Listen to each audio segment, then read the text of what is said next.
अगर मैं इस कोरोना पीरियड की ही बात करूं तो इस कोरोना पीरियड के अंतर्गत 3 महीने में हमने 42 न्यू इनिशिएटिव्स लेकर के काम किए हैं। छोटे बड़े कई तरह के हो सकते हैं, लेकिन लगातार इस समय का लाभ उठाते हुए हमने नए नए इनिशिएटिव्स इस टेक्नोलॉजी के माध्यम से हम जो किए, तो इस प्रकार के नए नए इनिशिएटिव्स लेने के लिए बहुत काम पिछले 5 वर्ष के कार्यकाल में किए।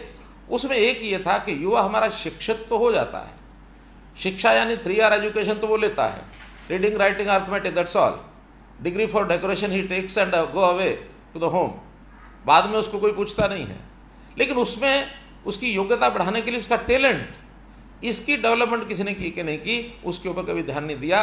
हमने आने के बाद एक नई यूनिवर्सिटी अपनी बनाई, skill development university at Palwal, और उसमें हजारों लोगों को अब स्किल डेवलपमेंट मिशन अलग से है, जैसे राष्ट्रीय स्किल डेवलपमेंट मिशन है, ऐसे ही हमने हरियाणा में स्किल डेवलपमेंट मिशन बनाया, जिसमें 80,000 लोगों को हमने पिछले कार्यकाल में उनको स्किलिंग उनकी करवाई है और वो लोग रोज़गार प्राप्त कर चुके हैं।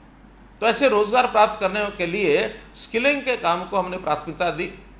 लगभग 790 ऐसे कोर्सेज हैं, यानी कहते हैं कि बालक के जन्म से और भगवान को जब तक प्यारा नहीं होता, पुरुष हो या महिला हो या परिवार पूरा का पूरा हो, ऐसे सब के लिए छोटे बड़े काम इतने ज़्यादा होते हैं। उनकी एक सूची बनाई गई है, गुजरात में सूची बनी, वो 790 स्किल्स की लिस्ट बनी है। अब 790 स्किल्स तो कोई एक संस्थान नहीं सिखा सकता, उसके लिए बहुत सा मल्टीपल एक सिस्टम बनाना पड़ेगा। लेकिन इस मल्टीपल सिस्टम बनाने के बाद ऐसे स्किलिंग के माध्यम से लोगों को तैयार किया जाए, अपना रोजगार करना, प्राइवेट नौकरी लेना, सरकारी नौकरी लेना, इस प्रकार इस मैनेजमेंट के माध्यम से हमने हरियाणा कौशल विकास मिशन में ये जो काम किया है, इसके ऊपर लगातार हम आगे बढ़ रहे हैं। जो विद्यार्थी टेक्निकल एजुकेशन लेकर के उनको काम नहीं मिलता, उनको भी एक ट्रेनिंग की ज़रूरत होती है, तो ऐसे लोगों को हमने अप्रेंटिसशिप इसके माध्यम से काम देना शुरू किया। और जितना इंडस्ट्री हमारी है, हम सबको एक परसेंटेज होती है कि इतनी इंडस्ट्री को इतने अप्रेंटिस रखने ही होंगे। 68,000 नौजवानों को अप्रेंटिसशिप के कोर्सेज करा करके और उनका अनुभव आगे बढ़ा, तो उनको भी प्लेसमेंट बहुत से तो उन्हीं स्थानों पर अप्रेंटिसशिप लेकर के वहाँ अपना लग गए। तो इस प्रकार के सारे सिस्टम को हमने मैनेज किया, क्योंकि यहाँ जो कहा जाता है कि इतनी बेरोजगारी है, इतने लोग हैं, उनको कुछ मिलता नहीं है, अगर आप ठीक से मैनेज करेंगे तो कोई समस्या नहीं आएगी। लाखों लोग फिर भी ऐसे बचे हैं जो ग्रेजुएशन कर गए, पोस्ट ग्रेजुएशन करके बैठे हैं, +2 करके बैठे हैं, जिनकी स्थिति ऐसी नहीं है कि आगे पढ़ाई कर सके। हमने उनके लिए एक नई योजना बनाई, सक्षम युवा, अर्थात अपने युवा को कैसे हम सक्षम बना करके उनसे काम लें, और काम भी जब तक उसको कोई और दूसरी नौकरी नहीं मिलती तब तक एक इंटरिम बेनिफिट, क्या कि उससे हम 100 घंटे महीने में काम लेंगे और 100 घंटे महीने का 9,000 रुपया पोस्ट ग्रेजुएट्स को, 7,500 रुपया ग्रेजुएट्स को। यदि उतना देंगे तो कम से कम आगे अपनी पढ़ाई, अपनी ट्रेनिंग, अपने जेब खर्ची, अपना सारा, कम से कम पढ़ लिख करके अपने माता पिता के ऊपर बोझ न बने। तो इसलिए उन नौजवानों को हमने इस काम में लगा दिया, और ऐसे भी 1 लाख से ऊपर नौजवान इन सारे माध्यम से ये सहायता जो है प्राप्त कर चुके हैं। लगभग 850 करोड़ रुपया, इतनी बड़ी योजना हमने इसको बनाई है कि उसके अंदर हमने खर्च किया है। हम चाहते हैं कोई युवक खाली ना रहे, अगर खाली रहेगा तो उसकी कोई ना कोई खुराफात उसके दिमाग में आती रहेगी।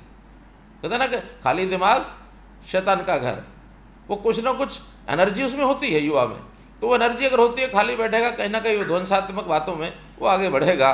तो इसलिए इस सारे सिस्टम को भी हमने आगे बनाया है। मेरा कहने का मतलब है कि ये सारे मैनेजमेंट के पार्ट हैं, और मैनेजमेंट के पार्ट में हमारे इतिहास की अगर बातें हम समझें तो हमने महाभारत के जो कहानी सुनी होगी, उसके अंदर भगवान कृष्ण ने जब दुर्योधन को पूछा कि एक तरफ तो मेरी सेना खड़ी है, एक तरफ मैं हूँ, बोलो क्या लेके जाना है, तो दुर्योधन ने क्या समझा कि भाई भगवान कृष्ण तो अकेले हैं और इधर इतनी लाखों सेना है, तो लाखों सेना को ले जाऊंगा, मेरी जीत हो जाएगी। लेकिन भगवान कृष्ण की अपनी बुद्धि थी।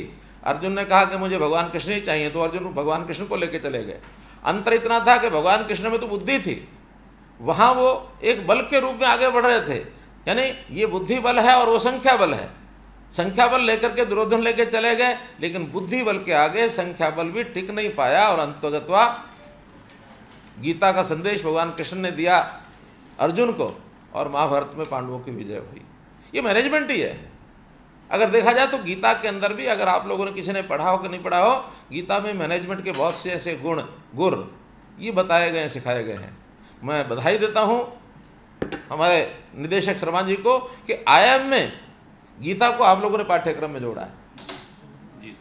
तो IIM में गीता को पाठ्यक्रम में जोड़ने का मतलब इतिहास भी हमारा मैनेजमेंट के गुणों से भरा हुआ है। और वैसे मैनेजमेंट के गुण तो हमारे भारतीयों में, विशेष तौर पर हरियाणवियों में तो कहूँगा, ये अंदर कूट कूट के भरे हुए हैं। कोई पढ़ाई लिखाई ही मैनेजमेंट में काम आती है ऐसा नहीं है, अनपढ़ आदमी भी मैनेजमेंट के बहुत गुण जानता है। हमारे शब्द चलता है जुगाड़, कोई काम करना हो और कोई उसको टेक्नोलॉजी की बहुत बढ़िया कोई मशीनरी ना मिले, या कोई महंगाई के अंदर उसको कोई लगता है कि मेरी अप्रोच से बाहर है, तो अपना कोई ना कोई खेत में काम करने के लिए जुगाड़ बना लेता है, और जुगाड़ बना करके वो सारे काम कर लेता है जो बड़े बड़े मशीनरी नहीं कर पाती है। ऐसे जुगाड़ भी होते हैं। अनपढ़ लोग मैनेजमेंट के बहुत गुण जानते हैं, क्योंकि वो गुढ़े लिखे होते हैं, यानी पढ़े लिखे नहीं होते तो गुढ़े होते हैं। गुढ़े यानी एक्सपीरियंस्ड होते हैं।